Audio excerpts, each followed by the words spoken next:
I don't know about you, but video games are my go-to way to unwind after a long day. There's just something about kicking back on the couch, controller in hand, and getting lost in a game, even if only for 20 or 30 minutes.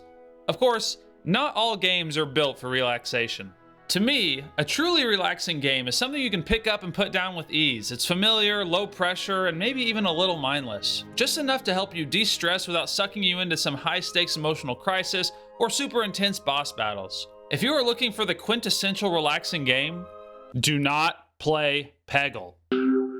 When I see Peggle in my library, it always starts the same way. Oh, I'm just gonna boot it up and play a couple of levels before moving on to something else. I can stop whenever I want. Next thing I know, I am 27 attempts deep into a challenge, muttering the phrase extreme fever under my breath as my sleep-deprived brain attempts to channel my 10th grade geometry skills to calculate the perfect angle to clear every peg, and oh my god, no! Honestly, when you first look at Peggle, it kind of looks like one of those games my mom would tell me about on Facebook before sending me a request for extra lives. On the surface, it looks like harmless fun. You boot it up and you're greeted by Bjorn the unicorn, who, by the way, might be the greatest character in all of fiction. Too bad he died and was replaced by fake Bjorn before Peggle 2. Anyway, at its core, Peggle is a pretty simple game. You aim, you shoot, and you watch as your ball bounces around the screen, clearing pegs in a way that either makes you feel like a strategic genius or a complete moron who shouldn't be allowed near a video game ever again. The goal is to clear all of the orange pegs before you run out of balls, but the real magic is in its unpredictability. Sure, you can carefully plan your shots, calculating angles like a pool hall pro, but you never know what's going to happen once that ball is launched. And then, there's the bucket. The taunting, treacherous bucket that moves back and forth at the bottom of the screen. If your ball lands in it, you get a free shot, and man, is that such a great feeling. You feel like a genius when you're down to your last ball, but you keep making perfect shots to bounce off the pegs right into the bucket to keep the run alive. But when you just barely miss, when your ball is millimeters away from salvation, only for the bucket to slide mockingly out of reach, that's the kind of soul-crushing despair that breaks a man. I have now lost count of how many monitors I've shattered and how many times my neighbors have heard me scream, "That should have gone in!" at 2 o'clock in the morning. But Peggle isn't just about launching balls and praying to the physics gods. No, throughout your adventure, you get to meet the colorful cast of Peggle Masters, characters who each have their own special ability. There are some good abilities among the characters. Warren the Rabbit provides a random ability, but his magic hat and triple score abilities are just so powerful that he became my master of choice. Pooh the Owl, and oh my god, I just got the name. Pooh's ability will slightly adjust your shot to make it as high scoring as possible. Those are pretty great abilities, but then you have pretty garbage masters. Look at this dumb crab, for example. He gives you flippers. They serve as like pinball paddles on the edge of the screen, and that's useful for like 2 levels where a lot of balls are funneled to those sides of the screen. But for a majority of levels, this dude is useless.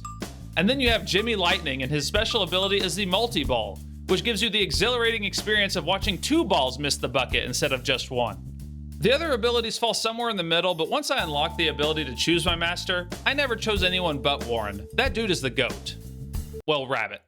Despite all of its frustrations, I simply can't stop playing. And it's because, in the midst of all the agonizing failures, every now and then the Peggle gods bless you with moments of pure, unadulterated triumph.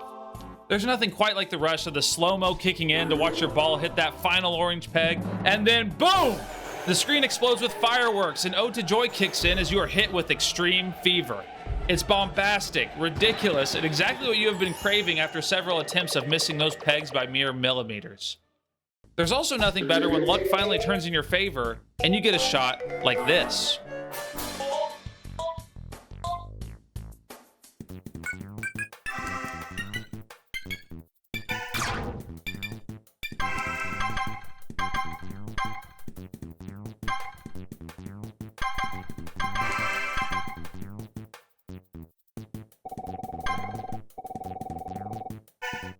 Now, watching that clip is both incredibly satisfying and unbelievably infuriating because somehow, after making a shot that could be mistaken for divine intervention, I still managed to lose that level. That's the magic of Peggle. You can pull off the most glorious, perfect shot and still end up watching your run go off the rails. You could say that this game really has the ability to knock you down a couple of pegs. Peggle offers quite a bit of content to keep you going, too. You have 55 levels in the adventure mode and 75 additional challenges to complete, and some of those challenges are absolutely ridiculous. Some have 55 orange pegs instead of the usual 25. Some require you to score an insane amount of points over 3 levels, and some have you battling head-to-head against the cheating CPU who is cheating. Only the most insane people would spend their precious limited time here on this earth trying to beat every single challenge.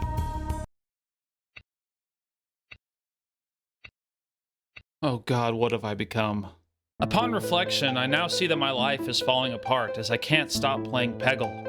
Every waking moment, I dream of getting Warren's triple score power-up and landing in the 100,000 point bucket during Extreme Fever. My relationships with friends and family are crumbling before my very eyes. I know exactly what I need. I need more. In fact, move over Half-Life 3 or Portal 3. The game the world needs right now is Peggle 3, baby. Hashtag bring back Bjorn.